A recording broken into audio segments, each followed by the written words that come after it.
A farmer's market may come to fruition in Freeman Park. That's the word after John Brank with Campbell County Small Business Incubator spoke to the La Follette Council. Bunny, you're going to have to reset this. It's cutting too many of my words off, and I had to guess at that John Bank, and I said, I can't. No, you did it all the way through, and there's a lot of reading. Yeah, I know, and I thought, no, I better not take that chance. Let's see what his name was. John Branham. I don't know, I just had to be, Mm-hmm. yeah, Branham. BRA is all that was on that. That was funny, huh? Yeah, I caught that one. All right, am I ready? Ready? Okay, 7, 6, 5. Hey everybody, welcome in on a cold Tuesday to our edition of WLAF and Channel 12 News. Farmers market, grants, street damage, and more are discussed at the La Follette City Workshop last evening. Campbell County Sheriff Robbie Goins warned you of an ongoing texting scam. And we got these stories and more coming up on your news at 5:30. A farmer's market may come to fruition in Freeman Park. That's the word after John Branham with the Campbell County Small Incubator spoke to the La Follette Council during last evening's workshop at the invitation of the mayor. Branham spoke on the positives of establishing a true farmer's market for Campbell County, and according to Branham, there have been efforts in the past to start a farmer's market, but those efforts have never taken hold. Celeste Sharp with the Downtown Merchants Association contacted me and suggested Freeman Park as a possible location, Branham said. He explained to the council that he was also open to other suggestions from them. Wherever it is located, the success would come from the consistency of its location and operating hours, Branham said. He suggested it being open during the planting, growing, and harvesting season on Saturdays from 7 a.m. to noon, with possible Wednesday evening hours being added after it grew. He explained the traffic that passed in front of Freeman Park made it a prime location. Park and Recreation Director Johnny Burge agreed. Branham said his reasons for speaking with the council was also to begin the process of gathering public support for the farmers market, because it would not happen without the community support of everybody. Branham was quick to point out that it would not hurt any local vendors, as they would hopefully set up and sell their fruits, vegetables, plants, and jams and jellies at the established farmers market.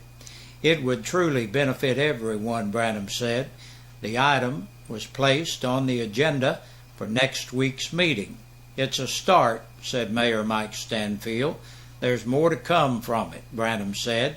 Damage is done to several city streets by dump trucks hauling field dirt from La Follette to the Bojangles building site, and what to do about them was discussed in length during the council's monthly workshop.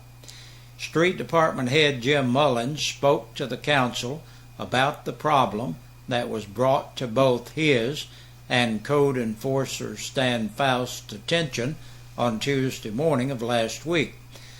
I got a call from a man driving a garbage truck who told me to go look at 11th Street, Mullins told the council. He added that before he made it down there, he got a call from Faust asking if he would ride down there with him to look at the road. When we got there, the street was in bad shape, Mullins said. He described ruts and trenches caused by the trucks hauling field dirt. Roads damaged included 11th Street, Forest Street, and Iron Street. We went down to the Bojangles construction site to speak with Mr. Arnold. I told him what the road looked like, and he asked me what I wanted him to do about it. Mullins said, adding that Mr. Arnold said he was hauling legally. I told him I don't know about that, but I do know you are tearing the street up. It was in good shape before you started hauling dirt, and now it's tore to pieces, Mullins said. Mullins said he and Faust looked at a map of the property where the dirt was being removed from that was supposed to be owned by Tony Lamar, one of Arnold's workers. According to the digital map, Lamar only owned part of what he told Arnold he owned, and part of the field dirt had been removed from land that may be owned by the TWRA. We took the map and showed it to Mr. Arnold, who said Lamar had told him that he had owned it all. This whole problem started when they began hauling dirt out of there down to the jail last year, said La Follette Mayor Mike Stanfield. Mullins told the council that Arnold said he would get the area cleaned up and would not remove any more dirt until the issue with whether or not TWRA owned the property was cleared up. Now, this is hearsay, but I have heard he has continued to get field dirt out of there several more times, Mullins said. He added that he had asked Arnold to have gravel taken to the damaged roads and spread out. He contacted me and asked if we could spread it. We also took more gravel up there ourselves and leveled the roads out so people could get in and out. But that's just a temporary fix, Mullins said. He asked the council what they wanted to do about the problem. It's the council's decision to make about how the road should be fixed and who's responsible, Mullins said. City Attorney Reed Troutman asked if any pictures had been taken before temporary repairs had been made. Faust said yes, he had taken pictures. Who gave them permission to be hauling dirt on the roads anyway? Asked Councilman Hansford Hatmaker. Mr. Arnold told me that he ran into Jimmy Jeffries, Cade Sexton, and Mike Stanfield up there riding around one day, and one of them told him it was okay. He didn't say who, Mullins said. That's not true. Mr. Arnold is a damn liar, Stanfield said. He added again that the problem had started when dirt had been hauled out of there last year for the county jail. Maybe it was William Baird, the county mayor, who gave him permission, because it wasn't me, Stanfield said. Councilman Joe Bollinger asked that the item be added to the agenda. The issue of some city workers having Fridays off and abusing it came up for discussion during Monday's city workshop. Councilman Hansford Hatmaker said it was not fair that just because one or two departments had problems with it, that the rest of the employees that have Fridays off should suffer and no longer have it as an option. Not all employees have Fridays off, according to Mayor Mike Stanfield, who said he felt it was being abused. Vice Mayor Joe Bollinger said he was against it as well because he felt there were times that there wasn't enough street department employees and front office employees on Fridays. Councilwoman Stephanie Grimm said she was in support of the employees being able to have flex time and take Fridays off, since it was a benefit the city could provide to its employees at no cost to it. If you remember, when we started the Fridays off thing, we said if there were any problems, we would deal with the department that had the problems. To my understanding, most of the departments aren't having any problems with it. Don't make everybody pay the penalty, Hatmaker said. The issue will be discussed and possibly voted on at the next council meeting. Another discussion at the workshop was applications for several grants. Treasurer Terry Sweat spoke to the council members about applying for both a home grant, which would be for the rehab of houses, and a recreation grant that could be used in various ways. The home grant is 100% grant, and we have got it in the past, Sweat said. He added that he felt the council should definitely apply for the grant since it required no matching portion. The recreation grant, if received, would be a 50-50 matching grant. Councilman Hansford Hatmaker said he was only in support of it if the city had the funds to match the grant. These grants don't come up very often, Sweat said, suggesting the city apply for them. Items not discussed but added to the agenda for next week included the suspension and termination of a firefighter, as well as the use and misuse of city credit cards. City credit card usage was not discussed because Councilman Bob Fannin was not present, but it, along with the firefighter personnel issue, was both added to the agenda. The mayor also announced that the city was participating in the county's homeless count, which has taken place January 28. WLAF will have coverage and results from that count when the numbers come in. Campbell County Sheriff Robbie Goins warns you of an ongoing texting scam.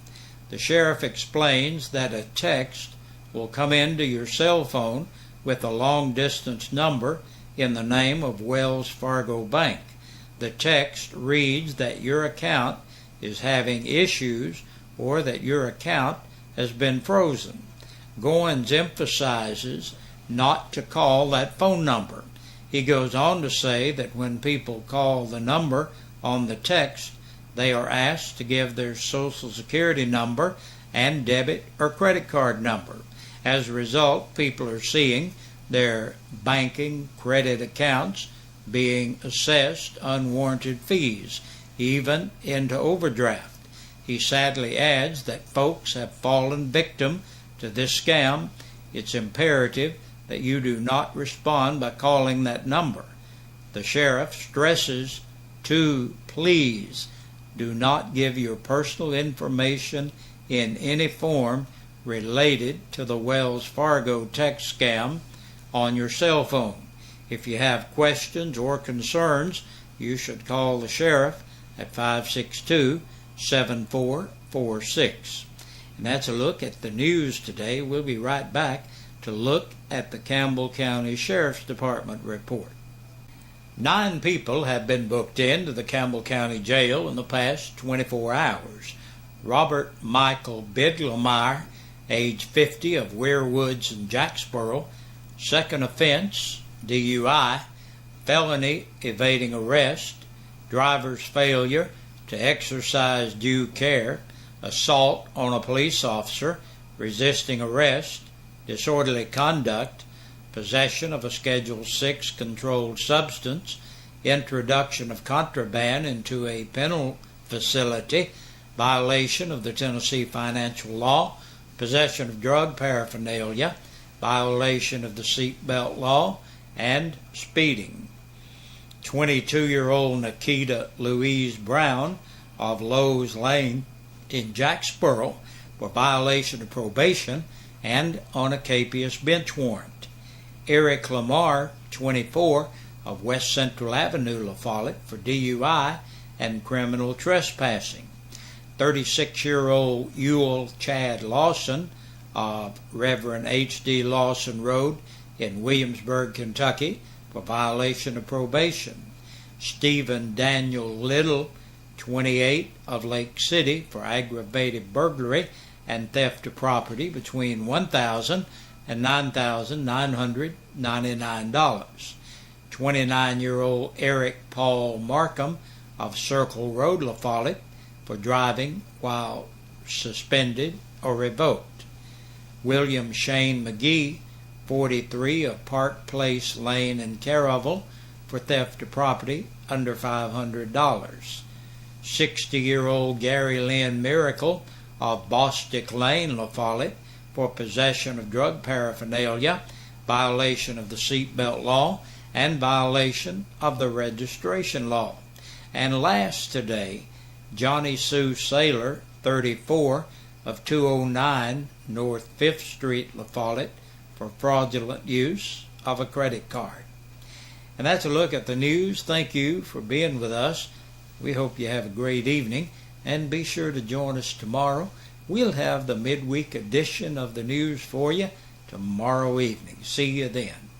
Hey, Big Josh with you once again on this Tuesday evening. We're looking at our birthdays and anniversaries. Our Birthday and Anniversary Club is brought to you by your friends here at WLAF and Eastside Pizza and Deli. They're located in the Food Line Center. Stop by, check them out, and try some of that fabulous food. Will you? Tell them you heard about it right here. Today's birthdays: Elizabeth Leach turns 17 years old. Happy birthday to you, Elizabeth. Sherman Ballard is 88 years old today. Happy birthday to you, Mr. Ballard. And Connie Jones is 40. Happy 40th to you, Connie. And Glenna Irwin is 77 years old today. Happy birthday to you, Mrs. Irwin. Donna Cecil turns 47. Happy birthday, Donna. And Reverend Jim Burton, 69 years old today. Happy birthday to you, sir. And we hope all of you had a great day. Now, if you're celebrating your birthday and or your anniversary, and for some reason we don't have your name on our list, hey, remember that's the only way you qualify to be in the drawing on Friday. So get your name in here, and you'll be eligible to be in the drawing, and you could win a birthday dinner for two or an anniversary dinner for two from your friends here at WLAF and Eastside Pizza and Deli, located in the Food Line Center. Good night. See you tomorrow, good Lord willing.